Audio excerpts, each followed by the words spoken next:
조갑제 TV 시청자 여러분 안녕하십니까? 2020년 1월 10일 오후 5시 42분입니다. 자유한국당이 나름대로 열심히 하고 있습니다. 법으로 할 수 있는 것은 다 하고 있습니다. 그러나 폭력으로는 대응하기가 어렵다는 것을 이해를 해야 됩니다. 자유한국당이 방금 청와대의 울산시장 선거 개입 의혹과 유재수 검찰무모 의혹 등에 대한 검찰 수사를 지휘해온 윤석열 검찰총장의 대검 참모들을 완전 해체하는 인사를 했다면서 추미애 법무장관에 대한 탄핵소추안을 발의했습니다. 이와 함께 청와대와 추 장관의 검찰 수사 방해 의혹에 대한 국정조사 요구서를 제출했습니다. 한국당은 오늘 오후 국회의안과에 추 장관 탄핵소추안과 국정조사 요구서를 각각 제출했는데, 정유섭 의원은 한국당은 이번에 검찰 대학살이 문재인 대통령과 청와대를 비호하기 위한 조치라고 본다. 청와대에 대한 수사를 방해하기 위한 보복적 인사다. 따라서 탄핵 사유가 된다. 실체를 밝히기 위해 국정조사도 꼭 이루어져야 한다. 72시간 이내에 국회 표결이 이루어져야 한다. 오는 13일 탄핵소추 표결이 이루어지길 기대한다 라고 했습니다. 국무위원의 탄핵소추안은 재적의원 3분의 1 이상이 발의하고 재적의원 과반수의 찬성으로 의결됩니다. 그런데 지금 자유한국당은 108석입니다. 재적의원 과반수에 미치지 못하기 때문에 다른 야당의 협조를 받아야 되는데 조금 그렇습니다. 그런데 발의한 지 72시간 이내에 표결이 이루어지지 않으면 자동 폐기됩니다. 이에 따라 오는 13일 국회 본회의가 열리지 않거나 오후 늦게 열리면서 추 장관에 대한 소추안은 폐기되지 않겠느냐는 관측이 나온다고 합니다. 지금 문희상 국회의장은 믿을 수가 없습니다. 심재철 원내대표는 청와대 앞에서 열린 규탄대회에서 한국당은 할 수 있는 모든 조치를 취할 것이다. 국정조사는 당연하고 타스크포스를 구성해서 탄핵소추안을 다른 당과 공조하여 관철하겠다고 했습니다. 이와는 별도로 고발을 했습니다. 어제 고발을 했는데, 고발에 저음해서 자유한국당이 요약한 발표문은 이렇습니다. 1월 8일 전격 단행된 검사장급 인사에서 추 장관은 조국 일가 비리 사건, 유재수 감찰 무마 사건, 청와대 선거 개입 사건, 윤규근 전 행정관 비리 사건 등을 수사하고 있는 검사장급 검사들을 해당 보직에서 좌천시켜 더 이상 현 정권에 대한 수사를 담당할 수 없도록 했다. 이 과정에서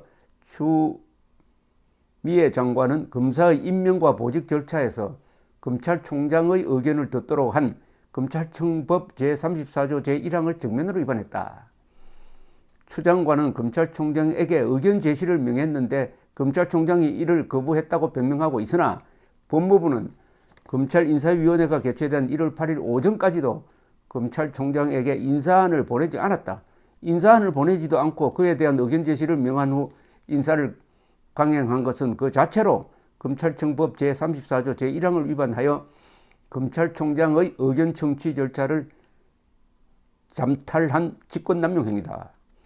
추 장관이 법적 절차를 위반해가며 무리하게 인사를 강행한 의도는 자명하다. 살아있는 권력에 대해 수사하고 있는 검찰을 무력화시키고 현 정부의 우호적인 인사들을 검찰 주요 요직에 앉혀 청와대 인사들이 관여한 각종 범죄들을 은폐하겠다는 것이다. 이러한 추 장관의 폭거가 추 장관 혼자만의 생각으로 자행되었을 리는 만무하다. 검찰은 법무부와 청와대 간 공모 내지 의사 연락 여부까지 철저히 수사하여 추 장관 뒤에 숨어 학살에 가까운 인사를 설계하고 지휘한 자들이 누구인지도 명명백백히 밝혀내야 할 것이다 라고 했습니다. 이전에 김진태, 검사 출신 김진태 의원은 딱 부러지게 윤석열은 추미애를 수사하라 라는 제목의 성명서를 트위터에 냈습니다. 추미애가 초유의 친위 쿠데타를 일으켰다. 조국 사건 및 울산 부정선거 사건 수사 책임자를 부산과 제주로 보내버렸다. 아예 총장과 만나지도 못하게 한 것이다. 명백한 보복 인사요 수사방해다. 이번 인사를 한 추미애와 이광철 청와대 민정비서관은 울산 부정선거 사건 조사 대상이다. 최강욱 공직기강 비서관은 조국 아들 인턴 증명서 허위 발급 혐의를 받고 있다. 결국 피의자들이 달려들어 검사를 갈아치운 것이다. 검사 인사는 검찰총장의 의견을 들어야 하는데 이것도 건너뛰었다. 이젠 착한 척, 공정한 척 하지도 않는다. 아예 대놓고 한다. 여당 전 대표를 법무장관에 앉혔을 때 이미 예상되었던 일이다. 한국당은 직권남용죄로 추미애를 고발하자. 검사 한 명 좌천시켰다는 안태근 전 검찰국장은 직권남용죄로 실형 2년 복역 중이다. 윤석열은 기죽지 말고 추미애를 수사하라. 뒤에는 국법이 있고 국민이 있다. 그래서 자유한국당이 추미애 씨를 고발했습니다. 직권남용으로 고발했습니다. 또 검사 출신들이 느끼는 이 분노는 남다른가 봅니다. 홍준표 검사 출신 홍준표 자유한국당 전 대표도 페이스북에 아주 격렬한 표현을 했습니다. 이들의 만행은 꼭 처벌받을 겁니다. 1988년 12월 초 나는 노량진 수산시장 강탈 사건을 수사하다가 수사 막바지에 남부지청 특수부에서 쫓겨나 형사부로 전보되었고 그 사건 기록은 대검찰청으로 뺏어가 끈 떨어진 전 민정수석 한 명 달랑 구속하고 실세들은 은폐하고 그 사건은 종결된 일이 있었습니다. 최근 검찰에서 벌어지고 있는 불법 인사 파동은 30년 전의 노량진 수산시장 강탈 사건을 다시 보는 것 같아 화가 치밀어 오릅니다. 법무부 장관의 이런 인사권 행사는 살아있는 권력을 수사하고 있는 윤석열 검찰을 막기 위한 직권남용임에도 이를 막지 못하는 야당의 무기력도 참으로 안타깝습니다. 세상의 여론에도 뻔뻔하게 눈 감고 장악된 사법부를 이용하여 검찰의 정당한 수사를 방해하고 종국에 가서는 수사검찰팀을 해체하는 이들의 만행은 꼭 처벌받을 겁니다. 선인 선과 악인 악과를 나는 아직도 굳게 믿습니다. 라고 했습니다. 만행이라고 했네요. 만행. 불법이라고 했습니다. 불법 인사라고 했습니다.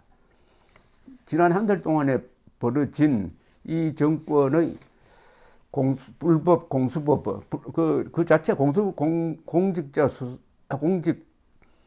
범죄 수사처라는 조직 자체가 헌법에 근거를 없으니까 불법 수사기관입니다. 불법 수사기관을 만들겠다는 것은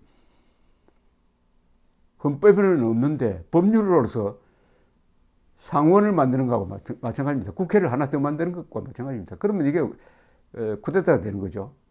아까 김진태 씨가 정확하게 표현했습니다. 친위 쿠데타를 일으켰다. 이 말은 이렇게 해야 합니다. 친위 쿠데타를 일으킨 겁니다. 헌법에 없는 수사기관을 만들고 헌법에 없는 행동을 하고 헌법에 없는 대북 정책을 펴고 헌법에 반하는 공무원의 정치화를 추진하고 헌법에도 없는 민간 수사기관이 군 장성까지 수사하도록 만드는 이런 게 다 합쳐버리면은 정권 연장과 정권 수호를 위해서 불법적인 공권력을 행사하는 거니까 그 자체가 국헌문란의 내란죄에 해당합니다. 이거. 그래서 간단하게 줄이면 친위 쿠데타예요. 그러니까 말 복잡하게 할 필요 없다 이겁니다. 친위 쿠데타다. 그러니까 모든 것은 법률과 헌법에 따라서 판단을 해야 되는데 일단 고발 사건이 들어왔으니까 윤석열 총장이 추미애를 할 수 있는 입장에 서 있는 건 사실입니다. 윤석열이 추미애를 수사할 수 있다. 윤석열이 법무장관을 수사할 수 있다. 사실은 지금 이 검찰이 빼내지 않는 칼이 하나 있죠. 그것은 공안 검사가 나와가지고 문재인 정권이 그동안에 한 이적 혐의, 여적 혐의, 내란 선동 혐의에 대한 수사를 한다면은 어마어마한 파장을 일으키게 될 것입니다. 이 모든 것이 압도적 국민 여론이 뒷받침되어야 합니다. 그러니까 내일 이승만 광장에 모인 분들의 외침이 중요하다라는 생각이 듭니다. 감사합니다.